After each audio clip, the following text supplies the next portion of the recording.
Hello and welcome to the last mixtape. My name's Stephen White. On this week's show, we turn our lens to Kneecap's brand new single Sayōnara and how they've entered their Imperial Phase. But first,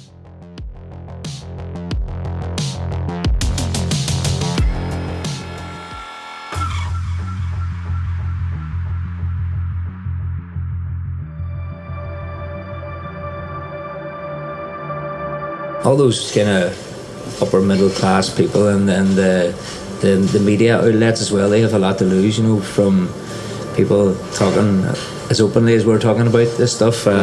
We're challenging a lot of it and they feel threatened by it, you know, so they try and shut it down. And it's the same thing happened we got funding from this music body who gives funding for people to tour around America, and then Tory Minister Kemi Badenoch overreached and withdrew the funding, you know, and they weren't going to say anything about it, but we found out through the grapevine that it had happened, and now we're taking the British government to court. I think they just thought, let's just try and quiet them by censoring them, but obviously whenever you censor people, it's the best publicity, you know, and it's happened to us a few times and it's just always worked out in our advantage. not my words, but the words of Kneecap. Why, dear listener, and indeed, dear viewer, were you just listening to Kneecap at the beginning of this week's show? Well, this week, I thought we'd delve into Kneecap's brand new single, Sayōnara, and see how it finds the trio entering their Imperial Phase with a rave anthem that shakes the roots of its culture. Indeed, let's delve into the music of Kneecap and how it finds them representing Irish culture in 2025.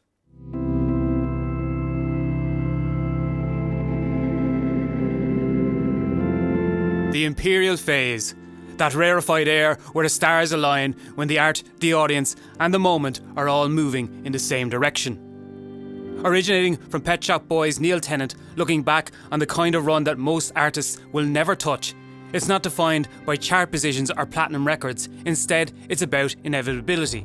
A stretch of time when an artist feels untouchable, like every word, every note, every decision they make cuts straight into the culture around them and shapes it. Think Bowie in Berlin, Beyonce when Lemonade dropped, or recently Kendrick's run up to GNX. The kind of phase where the artist both leads and mirrors the world around him. Right now, Kneecap is steering Irish culture.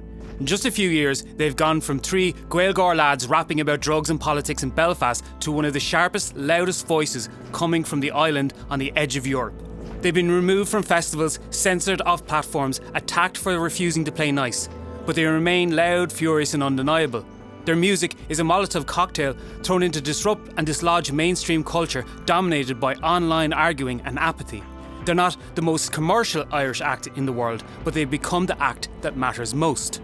Take their stance on Gaza. At a time where everything was in their favour, acclaimed albums, a feature film starring Michael Fassbender and plum festival slots, Kneecap could have been a token punkish pastiche controlled by the mainstream to look out of control.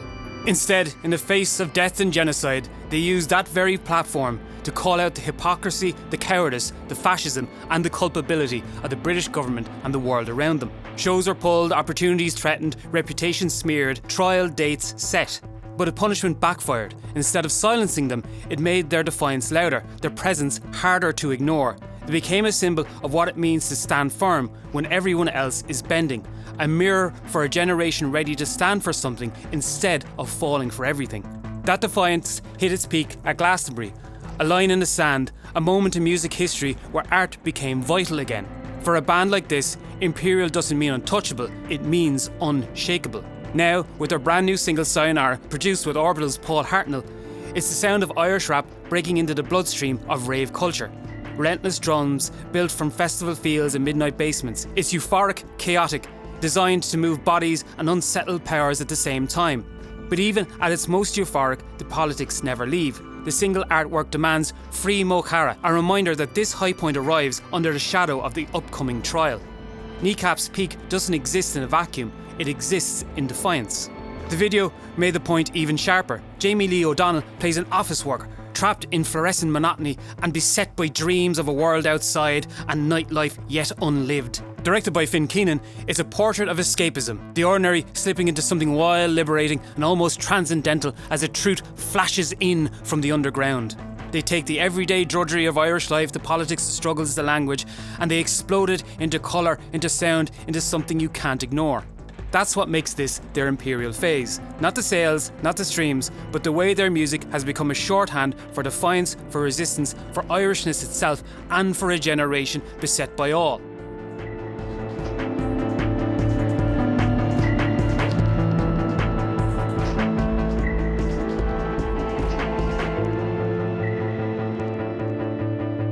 And so we come to Sayōnara and my thoughts on the new track, and I absolutely adored it. I thought this is it. This is absolutely perfect for its moment in time. Married with the music video as well, it really works. But with Orbital's Paul Hartnell, it really gives it that urgency. Now, Kneecap and Orbital aren't the first to combine and create hip-hop with rave culture, but it really sits really well with what we're talking about the Imperial Phase of being on the cusp, speaking for a culture, speaking for a generation, and having that sense of urgency. Indeed, that has always been tied into Kneecap's music. There always seems to be this kind of feel to it. It's at the forefront, it's urgent, it's messy, it's dangerous, it's gritty, and it's through that grit and that production where I think the song really sings. I think of all of Kneecap's work up to this point, and I include Fine Art in it, an album that I really liked, but I did have my issues with it, mostly the spoken word bits in between the tracks, but I did really like. I think this song has the best beat, form and production to it, and it's no wonder when working with someone like Paul Hartnell from Orbital, somebody who knows from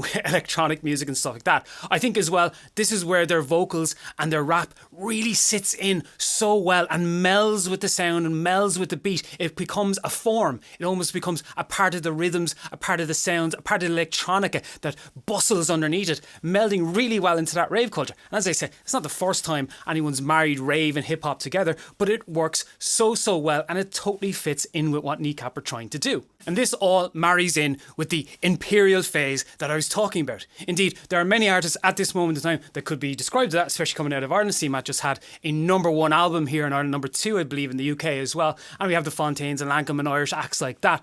But Kneecap, for everything that's happening around them, this is a great reminder of why they're here and why they're on that stage. But it's an important reminder that they are musicians, they are artists, and they create great, vital art that not just speaks of one item, but speaks of a number of items together. Indeed, that being on the forefront of rap culture, rave culture with this, hip hop, everything, and Irish culture has really thrust them into that position. The music video also marries into this, speaking on late stage capitalism and a want to escape the confines of a workplace of the 9 to 5, of all the drudgery that entails, dreaming of a world outside it, dreaming of a life outside the confines of it as well, set in an office space with board meetings and numbers and statistics and all of those things that everybody wants to escape in it, that are not natural parts of life, that are not natural parts of being, that are things we all want to escape, and they feel like that to us. And I think the music video captures what's being expressed in the music as well, in the song by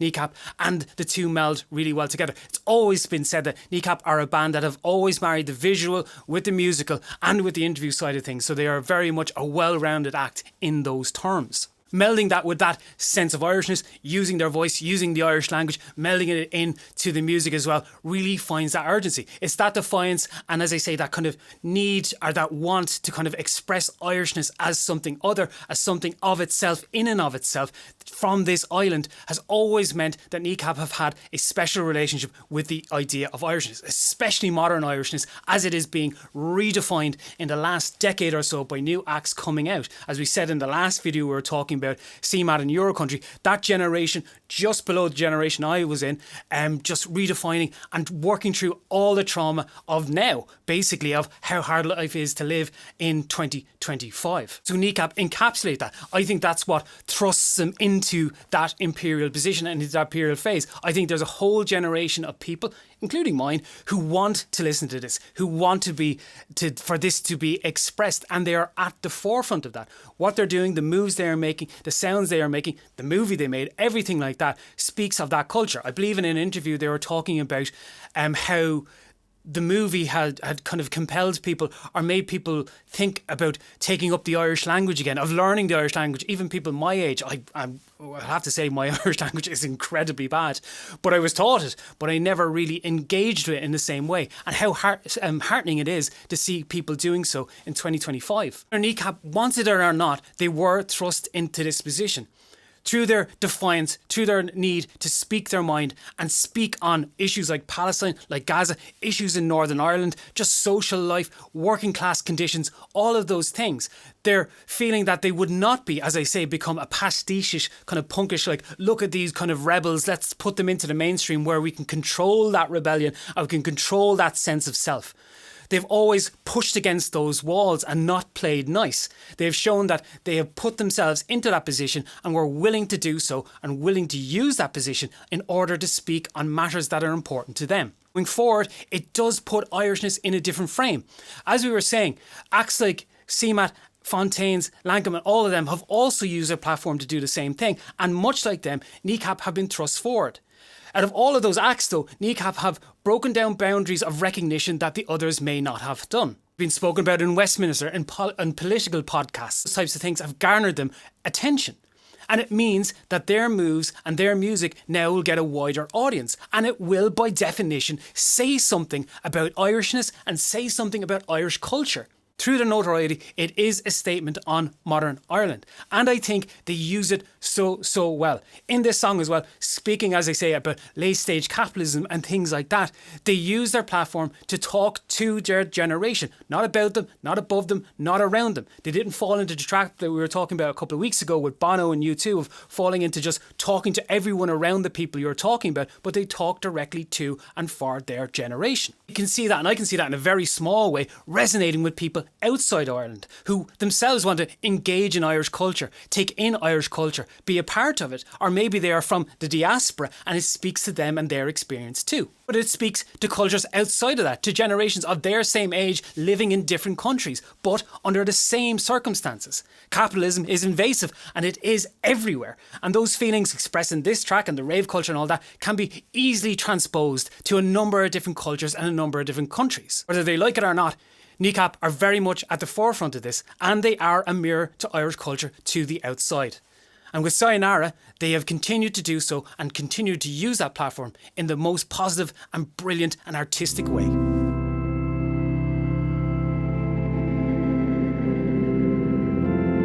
Kneecap's rise tells us something about Ireland in 2025, about how far we've come, and about the kind of artists who now speak for us. The CMATs, the Fontaines, the Lankhams are all now rising to the top. They've proven that at its roots and at its best, Irish art can be unruly, bilingual, political, and still in command of the biggest stages in the world. Sayōnara is bigger than a rave anthem. It's Ireland stepping onto a global stage with no apologies, translations, or compromise. This is Irishness expressed through defiance, through grit and wit, through rhythm and chaos. And now people outside the island are starting to listen in intently. Those in the Glastonbury crowd did not need subtitles to understand what Kneecap were saying.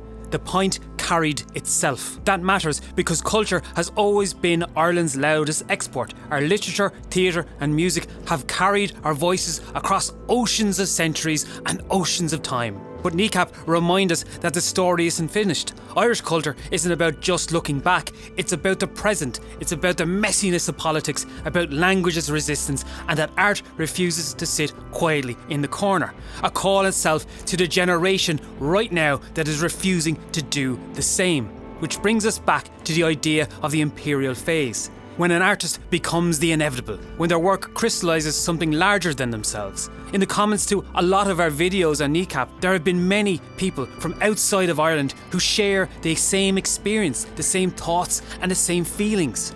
It's loud, unruly, joyful and unflinching. Indeed, it is an encapsulation of Irishness, but it is an encapsulation of generations around the world. We're talking about a culture unafraid of its own voice. And if Sayōnara is any sign of what's to come, Ireland's voice is about to get a whole lot louder and harder to ignore. In this moment, Kneecap are at the forefront of a whole culture bubbling under. But right now, Kneecap seem to be right at the forefront and a part of this new soundtrack to Irish life.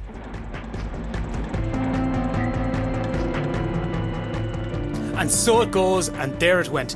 Kneecap's brand new single, Sayōnara, sees them entering their Imperial Phase with confidence and with a sound that feels vital and right now. What does the future hold for Kneecap? We'll see towards the end of the month with a trial of Mo Chara. But for now, what about you? What do you think about the new single? What do you think about Kneecap as a whole? Are they in their Imperial Phase? Do you not think they're in the Imperial Phase? Do you think somebody else is in the Imperial Phase? Are a number of acts in their Imperial Phase?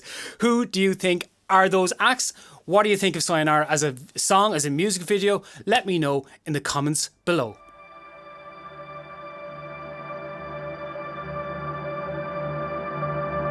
We've always talked about how the language has always been cool to us. They've always spoken in the Gaeltacht for a long time. We are here to represent the language in an urban setting, and this revival in the city of young people speaking it. That's always something we wanted to do, is to represent the young people in the city to speak the language that not many people know about, and that's something that we've always prided ourselves on. Prided ourselves?